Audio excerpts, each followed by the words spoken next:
Hello, and welcome back to the Crescent Shores in Leverington. First of all, I would like to apologize because it's been a while since I uploaded a video, especially in light of the fact that I just said I was going to upload more videos. However, as these things tend to go, life got in the way, and, well, now we're here. But I've got a little unboxing or unbagging, as the case may be, for you today.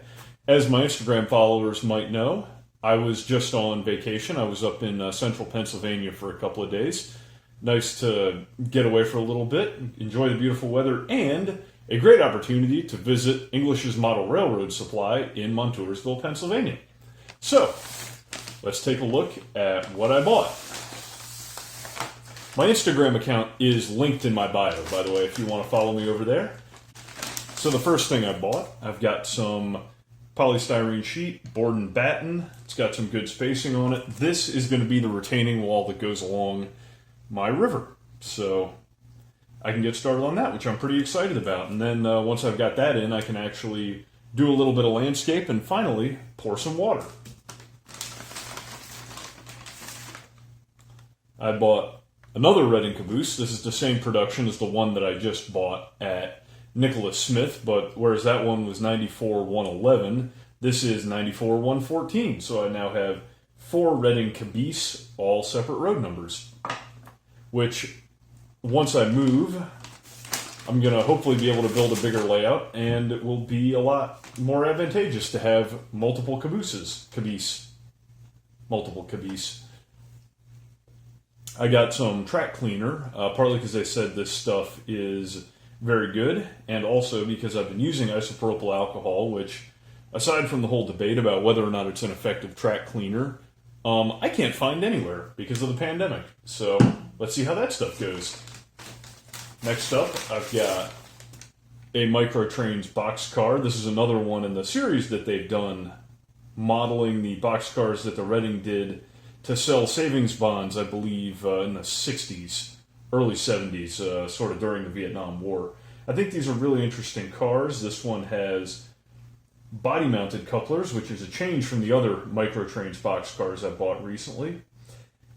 And overall is a very nice-looking car. I'll say something about these two.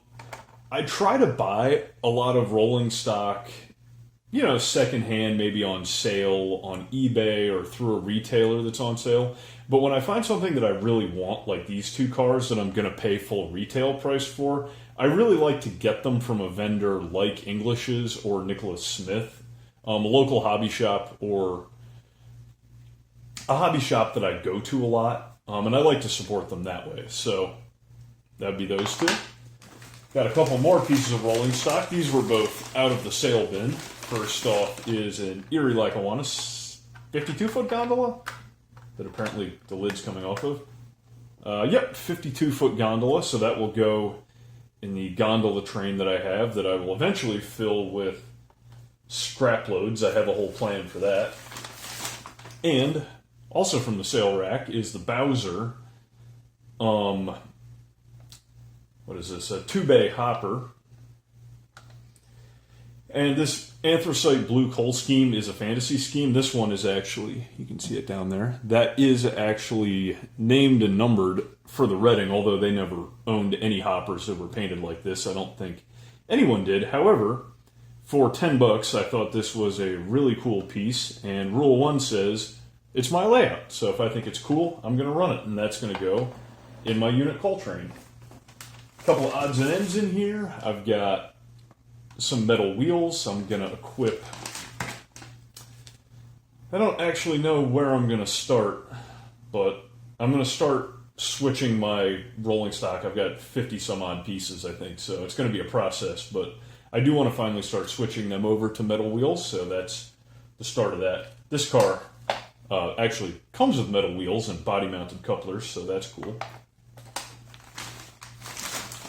I've got some Plastistruct solvent cement, which, being the thinner stuff, I'm going to use to put together the catenary supports, which hopefully in the next 2 weeks I will have another modeling how-to about how I build those supports, so I'm looking forward to that. And finally, beyond the receipts in the bottom of the bag, I bought some Tamiya putty, which Martin Kovac's actually. I'm not really into plastic modeling before this, but Martin Kovac over at Night Shift uses this very frequently with his armor models, and it occurred to me that this would be a really good gap filler on some of the plastic structures that I have and some of the scratch building that I've done. So I'm looking forward to experimenting with that and seeing what kind of results I can get. Well, thank you for joining me. I hope this was informative, entertaining, or if you're still watching, don't forget to like and subscribe. Thank you, and I'll see you guys later. Bye.